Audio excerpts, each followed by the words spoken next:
Hello बेटा, आप सभी को मेरा नमस्कार। बेटा आज आप बहुत जेन्युइन एक रिक्वेस्ट करने आपसे आया हूं मैं, क्योंकि एक बच्चा है जिसने मैसेज किया है मुझे, बिल्कुल फ्रेशर है। उसका मैसेज पढ़ के थोड़ा सा मैं हिट हुआ हूं, तो तब समझ में आया कि बच्चों के संग क्या चल रहा होगा। आपको समझना पड़ेगा कि आप तैयार हो, क्योंकि उस बच्चे ने कहा सर मैं फ्रेशर हूं, मेरा टारगेट 2025 है, मैं पढ़ाई कर रहा था, अच्छे से चल रहा था। ठीक है, अचानक से ये स्कैम वाली न्यूज आती है। जब से न्यूज आई है मैं सोशल मीडिया पर एंगेज रहता हूं, मैं बहुत डाइवर्ट हो गया हूं, मैं अपना फोकस नहीं कर पा रहा पढ़ाई के अंदर। सर मैं क्या कैसे कर पाऊंगा, मुझे सर आप गाइड करो। सर मैं समझ नहीं पा रहा कि मुझे पढ़ाई अब कैसे स्टार्ट करनी है। तो मैंने कहा ये बच्चा अगर डाइवर्टेड है, जो बिल्कुल फ्रेशर था, जिसका इस स्कैम से अभी कोई रिलेशन नहीं है, हाँ वो इतना जरूर समझ रहा है कि अगर इस बार ऐसा हुआ, इसका सही निर्णय नहीं हुआ, तो इसका इंपैक्ट अगली साल भी पड़ेगा। उसके लिए हमें भी पता है कि अगली साल इसका इंपैक्ट पड़ेगा, तो हमारा ही पढ़ाने से मन हट जाएगा कि यार कैसे पढ़ा पाएंगे हम। जब यही स्कैम होना है तो हम भी नहीं पढ़ा पाएंगे, कोई टीचर नहीं पढ़ा पाएगा, क्योंकि जब पता ही बैकडोर से बच्चा आना है तो मेहनत बेकार है सारी की सारी। बट ऐसा ना हो, इसीलिए सभी लोग लगे पड़े हैं। टीचर्स लगे हुए हैं, बड़े बड़े इंस्टीट्यूशन लगे हुए हैं, स्टूडेंट भी इसमें इन्वॉल्व हैं, कहीं ना कहीं लॉयर भी अपना उन्होंने स्टार्ट कर दिया। ठीक है, बड़े बड़े इन्फ्लुएंसर भी लगे हुए हैं, मतलब अपना सब लोग अपना अपना पार्ट अदा कर रहे हैं। तो आपको समझना पड़ेगा, देखो सुप्रीम कोर्ट ने दो पहलू होते हैं, एक पॉजिटिव और एक नेगेटिव। नेगेटिव पहलू क्या है कि कुछ नहीं होगा, सुप्रीम कोर्ट कुछ नहीं कर सकता, कुछ नहीं कर सकता, हम हार गए, हम ये वो एक्स वाई जेड, ठीक है, हम मतलब सब कुछ गलत हो रहा है। एक पॉजिटिव थॉट ये है कि पहले एनटीए मानने को तैयार नहीं था कि उसने गलती की है। उसने 1563 बच्चों को बैकडोर से जो एक बड़े पैमाने पर मार्क्स दिए हैं वो गलत दिए, वो तैयार ही नहीं है मानने को। पर कम से कम एक स्टेप तो आगे बढ़े। मेरी सोच ये है कि पॉजिटिव थॉट लेकर आगे चलो, एक स्टेप आगे बढ़े, नो डाउट। उस स्टेप के लिए कहीं ना कहीं बहुत मतलब पिटिशन भी इसमें रोल प्ले किए हैं, सुप्रीम कोर्ट का इन्वॉल्वमेंट रोल प्ले किया है, तभी चीजें हो पाई हैं। सुप्रीम कोर्ट ने लताड़ भी लगाई है और कहा भी है कि ये जो हुआ है गलत हुआ है। इन 1563 बच्चों का री एग्जाम कंडक्ट कराया जाए और ग्रेस मार्क्स हटा दिए जाए। तो एक पॉजिटिव ही तो चीज है, नेगेटिव थोड़ी ना है। स्टेप बाय स्टेप चीजें बढ़ती हैं, एकदम अचानक से चीजें नहीं होती बेटा। ठीक है, हमारा फेथ थोड़ा सा सुप्रीम कोर्ट पर जनरेट हुआ, पर क्या ये 1563 बच्चों के ही लिए री एग्जाम कंडक्ट होना चाहिए, ये आप बताओ। नहीं बेटा, क्योंकि एक्चुअल में गड़बड़ बहुत बड़े लेवल पर हुई है, पर उसकी सुनवाई अभी नहीं हुई। उसकी प्रॉपर बेंचेस बैठती हैं, उसकी सुनवाई 8 जुलाई को होनी है, तो हमें वेट करना पड़ेगा ना। ठीक है, आम बच्चे को वेट करना पड़ेगा। कुछ लोग इसके अंदर लगे हुए हैं कि उसके बीच में भी कुछ पिटिशन डाल दी जाए, जिससे कि थोड़ा सा कोर्ट समझे कि एक्चुअल में क्या हुआ है, क्योंकि यहां एक दो बच्चे की बात नहीं है, यहां 23 लाख से 24 लाख बच्चों की बात है। यह बहुत बड़ा नंबर है और ये सबको पता है। कई सेंटरों पर बच्चों ने मुझे भी बताया कि सर बहुत डिस्टर्बेंस हुआ है, टाइम लॉस हुआ है, चीजें गड़बड़ हुई हैं। ठीक है, और पेपर भी लीक हुआ है, क्योंकि आपने एक पटना का केस सुना ही होगा, इधर गुजरात में केस सुना है, पूरा सेंटर ही हैक कर लिया, तो चीजें गड़बड़ हुई हैं और एविडेंस भी हैं। तो हमें विश्वास करना पड़ेगा अपनी कोर्ट के ऊपर, अपने सुप्रीम कोर्ट के जो जजेस हैं उनके ऊपर। तो वो कहीं ना कहीं फेवर में, कहीं ना कहीं सही डायरेक्शन में रिस्पॉन्स देंगे इसका। ठीक है, जो 8 जुलाई को होना है। तो अब आप बताओ कि अगर 1% सुप्रीम कोर्ट, वैसे इतना आसान नहीं है कि पैन इंडिया लेवल पर दोबारा से एग्जाम कराना, ठीक है, इतना आसान नहीं है, पर 2 बार हो चुका है, 2015 और 16 में हुआ है, तो एक उम्मीद है शायद ऐसा हो जाए। ठीक है, क्योंकि अब क्या कर सकते हैं, क्योंकि अगर 1563 बच्चों की मैं बात करूं, अगर इनके ग्रेस मार्क्स हटा दिए जाएं तो बहुत ज्यादा आपको लग रहा है रैंक में इन्फ्लेशन आएगा। मतलब मैं इतना कहना चाह रहा हूं कि जिन बच्चों के 600 मार्क्स या उससे कम है, क्या उनको गवर्नमेंट सीट मिलने की प्रोबेबिलिटी है? नहीं है ना। तो सीधी सी बात है, उनको क्या करना पड़ेगा, उनको भाई 2025 के लिए प्रिपेयर करना पड़ेगा, या कहीं ना कहीं उनकी कमियां हैं उनको जानना पड़ेगा, उनको तैयारी करनी पड़ेगी, सीधी सी बात, पढ़ाई करनी पड़ेगी उनको, सीधी सी बात, अगर उनको ये एग्जाम कंडक्ट मतलब एग्जाम देना है, इस फील्ड में जाना है। पर उनको इतना चाहिए कि सर हाँ जो भी हो जस्टिस हो, जिससे कि अगली साल हमारा फेथ रहे इस एग्जाम के ऊपर। मैं मानता हूं बेटा, क्योंकि अगर जस्टिस नहीं हुआ, फेथ नहीं हुआ, तो हमारा ही मन टूट जाएगा कि हम पढ़ा भी पाएंगे नहीं पढ़ा पाएंगे। जब हमें पता ही चल जाएगा कि बैकडोर से ही बच्चा आना है, तो पढ़ाने का कोई मतलब ही नहीं बचा ना। तो इसके लिए सारे लोग अपना अपना अपनी तरफ से अपना पार्ट अदा कर रहे हैं।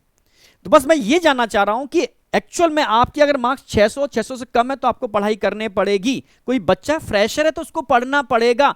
जिस बच्चे के मार्क्स 620, 630, 640 आ रहे हैं, तो अगर थोड़ा बहुत कहीं ना कहीं मान लो इसी डिसीजन को लेकर चल रहा हूं, ग्रेस मार्क्स हटा दिए जाते हैं, बच्चों का एग्जाम रिकंडक्ट कराया जाता है और ईमानदारी से 1563 बच्चों पर ही काम हो रहा है, मान लो 1%, ठीक है, तो बहुत ज्यादा अंतर नहीं आएगा। पर हां, जिनके 650 पर कॉलेज नहीं मिल रहा, मिल जाएगा, 640 पर कॉलेज नहीं मिल रहा, मिल जाएगा, हो सकता है 630 तक ये गाड़ी खिंच के आ जाए, पर बहुत ज्यादा, इससे ज्यादा चेंज नहीं आना। क्लियर है? बिल्कुल, इससे ज्यादा चेंज नहीं आना। तो इससे जो नीचे वाले बच्चे हैं तो उनको तो तैयारी करने पड़ेगी, ठीक है। और मैं क्या मतलब सभी चाहते हैं कि 1563 बच्चों को छोड़कर के जो रिमेनिंग लाखों बच्चे हैं सबके संग जस्टिस चाहिए, हर हालत में चाहिए। तो उसके लिए हम वेट कर रहे हैं, वेट 8 जुलाई को इसका सुनवाई होगी। पर अब दो चीजें, 8 जुलाई तक या तो आप हाथ पे हाथ रख करके बैठे रहो, सोशल मीडिया देखते रहो, और बच्चा जब सोशल मीडिया पे जाता है तो डाइवर्ट भी होता है, ठीक है, कुछ देख रहा है और कुछ कहीं और मुड़ जाता है, ठीक है। तो एक तो तरीका यह है कि आप वेट करो, ठीक है। एक तरीका वो है जो स्मार्ट लोग करते हैं कि ठीक है, हम अपना काम तो ये कर ही रहे हैं, जिसके अंदर टीचर इन्वॉल्व है, इंस्टीट्यूशन इन्वॉल्व है, ठीक है, जजेस इन्वॉल्व है, ठीक है, लॉयर्स इन्वॉल्व है, ये अपना काम कर ही रहे हैं, और न्यूज चैनल अपना पूरा पार्टिसिपेट कर ही रहे हैं इसके अंदर अच्छे से, ठीक है। पर हमें क्या करना चाहिए, मतलब बच्चों को क्या करना चाहिए कि मुझे पैरेलल पढ़ाई भी करनी चाहिए, शाम को 5-10 मिनट में अपडेट ले लूंगा कि आज क्या हुआ, फिर पढ़ाई में लग जाऊंगा, शाम को 5-10 मिनट अपडेट ले लूंगा कि आज क्या हुआ। एक तरीका ये है। तो अगर स्मार्ट वे में चलोगे तो ही, क्योंकि अगर री एग्जाम कंडक्ट करा दिया जाता है तो मैं आपसे पूछ रहा हूं, क्या आप तैयार हो? आप बताओ, क्या आपके कंसेप्ट तैयार हैं? क्या आप री एग्जाम करने के लिए मेंटली तैयार हो? नहीं हो ना बेटा, नहीं हो तैयार, एकदम नहीं होता। आप कितने भी इंटेलिजेंट बने रहो, अगर गैप आ जाता है ना तो सब चीजें एकदम धुंधली हो जाती हैं। तो आपको पैरेलल बेटा थोड़ी सी तैयारी स्टार्ट करने पड़ेगी, आपको एनसीईआरटी रिवीजन पर थोड़ा फोकस करना पड़ेगा, आपको जो छोटे छोटे फॉर्मूले हो, जो जहां की वीक पॉइंट थे, उनको एक बार फिर से पलटना पड़ेगा। टाइम मिले तो आपको कुछ फुल लेंथ पेपर लगाने पड़ेंगे, ठीक है। आप कहोगे नहीं नहीं सर, आप तो ऐसी बात कर रहे हो, यहां तो ये चीज चल रही है और आप पढ़ने की बात बोल रहे हो, ठीक है, आप मत पढ़ो, ठीक है। अचानक से कोई डेट आएगी, जैसे अभी इन लोगों की डेट आ गई कि 23 को एग्जाम कंडक्ट करो, 30 जून तक उनका रिजल्ट डिक्लेयर करो, ठीक है, ऐसी कोई डेट आ जाएगी, फिर क्या करोगे? एंड भाई कोर्ट तो बोलेगी हमने आपको जस्टिस दिया, आपको पूरा मौका दिया री एग्जाम कंडक्ट करा करके, ठीक है, अपने को सिद्ध करने का, आप अपने को प्रूव करो कि हाँ आप में दम था। तो क्या आप तैयार हो उस चीज के लिए? मैं इतना पूछना चाह रहा हूं। नहीं हो बेटा तैयार, ठीक है। इसीलिए मैं कहता हूं कि पैरेलल बेटा अपनी पढ़ाई स्टार्ट कर दो, ठीक है। स्पेशली वो बच्चे जिनके मार्क्स 600 से कम आ रहे हैं, स्पेशली वो बच्चे जो फ्रेशर हैं, ठीक है, या समझ रहे हो जिनका टारगेट इस साल है कि इस साल ये 11th के बच्चे हैं जिनका टारगेट, ठीक है, 2 साल बाद 26 के अंदर है, वो बिल्कुल डाइवर्ट ना हो, वो एकदम फोकस करें। और मैं उन बच्चों से भी कहूंगा जिनके मार्क्स 610, 620, 630 आ रहे हैं कि पैरेलली अगर री एग्जाम कंडक्ट हो जाता है तो आपकी कमर एकदम कसी होनी चाहिए, आप तैयार होने चाहिए कि सर होने दो, हम उसको फिर से दे लेंगे, हम तैयार हैं अपनी तरफ से। तो मेरी यही रिक्वेस्ट है बेटा, कोर्ट अपना काम कर रही है, डेट थोड़ी टाइम मतलब बीच में गैप होता है, उस गैप में सोशल मीडिया पर टाइम वेस्ट ना करके अपना फोकस अपने टारगेट पे लगा दो कि मैं ये भी कर रहा हूं, मैं अपडेट लेता रहूंगा शाम को एक 5-10 मिनट बैठ करके, और दिन में अपनी पढ़ाई करूंगा, अपडेट लेता रहूंगा, दिन में अपनी पढ़ाई करूंगा। इधर हम लोग सारे के सारे लोग जो बेस्ट से बेस्ट हो सकता है वो हम कर ही रहे हैं, ठीक है। न्यूज में चीजें आई रही हैं, आप अपडेट शाम को ले सकते हो, कोई भी अपडेट आएगा हम आपको दे देंगे, कोई दिक्कत वाली बात नहीं है। तो बस इस समय जरूरी है एकदम फोकस करना अपने टारगेट के ऊपर, ठीक है। और मैं जानता हूं, मैं आपसे बोल रहा हूं, ये तभी संभव है जब प्रॉपर तरीके से माननीय सुप्रीम कोर्ट से हमें क्या मिलेगा? प्रॉपर जस्टिस मिलेगा। उसके लिए हमें वेट करना होगा, उसके लिए हम हाथ पे हाथ रख करके वेट नहीं कर सकते, कुछ करके वेट कर सकते हैं कि पैरेलल में अपनी पढ़ाई रखूंगा और इधर मैं वेट करता हूं, अपडेट आएगा तो मैं ठीक है, मैं तैयार हूं सर, रिकंडक्ट कराओगे एग्जाम तो भी मैं तैयार हूं, ठीक है, हर चीज के लिए तैयार हूं। अगर मेरे मार्क्स 600 से कम है और सब चीजें सही हो रही हैं इस साल, तो नेक्स्ट ईयर भी ठीक अप टू डेट होगा, तो मैं नेक्स्ट ईयर के लिए भी अपने को प्रिपेयर कर रहा हूं, मैं टाइम लॉस नहीं कर रहा। मैं बस मेरी एक रिक्वेस्ट है, जब मैंने देखा उस बच्चे के संग दिक्कत आ रही है तो 600 से कम वाले बच्चे कमर कस लो, ठीक है, फ्रेशर वाले बच्चे कमर कस लो, जो 11-12 कर रहे हैं कमर कस लो, ठीक है। हाँ मैंने कहा विश्वास तो रखना पड़ेगा आपको अपने कोर्ट के ऊपर, ठीक है। और जो बच्चे 600 और 650 के बीच में, जिनको ये है कि यार मुझे कॉलेज मिलेगा या नहीं मिलेगा, मैं बेटा इतना कह रहा हूं, अगर री एग्जाम कंडक्ट हो गया तो इतना तो आप तैयार रखने पड़ेगी तैयारी आपको कि मैं एग्जाम देने में कैपेबल रहूं, ठीक है। तो बाद बाकी का हम डेट पर वेट करते हैं, ठीक है। जो डेट आ रही है 8 जुलाई को, लीक पेपर की, तो उससे रिलेटेड एविडेंस लोग अपना जुटाई रहे हैं, कर ही रहे हैं, और वो कोर्ट में सबमिटेड भी हैं।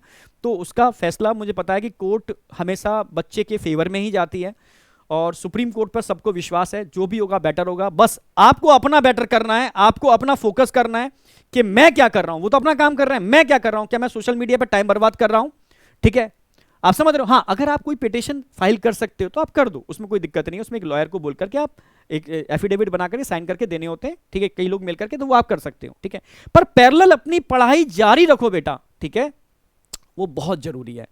तो थैंक यू बेटा, बस मैं यही कहूंगा कि रिक्वेस्ट है मेरी आपसे, ठीक है, आप समझ सकते हो, ये मेरी अपील है कि अपनी पढ़ाई रुकने मत दो, ठीक है। और हम लोग ही ऑलरेडी पैरेलल बैचों में पढ़ा ही रहे हैं, और यूट्यूब पर भी हम लोग अभी बीच में थोड़ा, मैंने पता कहीं ना कहीं हम पर भी इफेक्ट पड़ा था कि हाँ यार, यूट्यूब का जो हमने एक प्रहार सीरीज स्टार्ट की थी, ठीक है, तो उस पर ब्रेक लग गया था। अब उसको कंटिन्यू कर रहे हैं 12th वाला सेक्शन, ठीक है। तो आप टेंशन मत करो, ऑलरेडी हम यहाँ पर भी पढ़ाने पर भी स्टार्ट कर रहे हैं, यूट्यूब पर भी स्टार्ट कर रहे हैं, और बैचेस में तो हम पढ़ा ही रहे हैं। और आप भी पैरेलल अपनी पढ़ाई चालू रखो, शाम को अपडेट लेते रहो, ठीक है। और पैरेलल हम सब लोग यहाँ पर कोर्ट वाले केस पर भी लगे हुए हैं, ठीक है। थैंक यू बेटा, ऑल द बेस्ट, नमस्कार।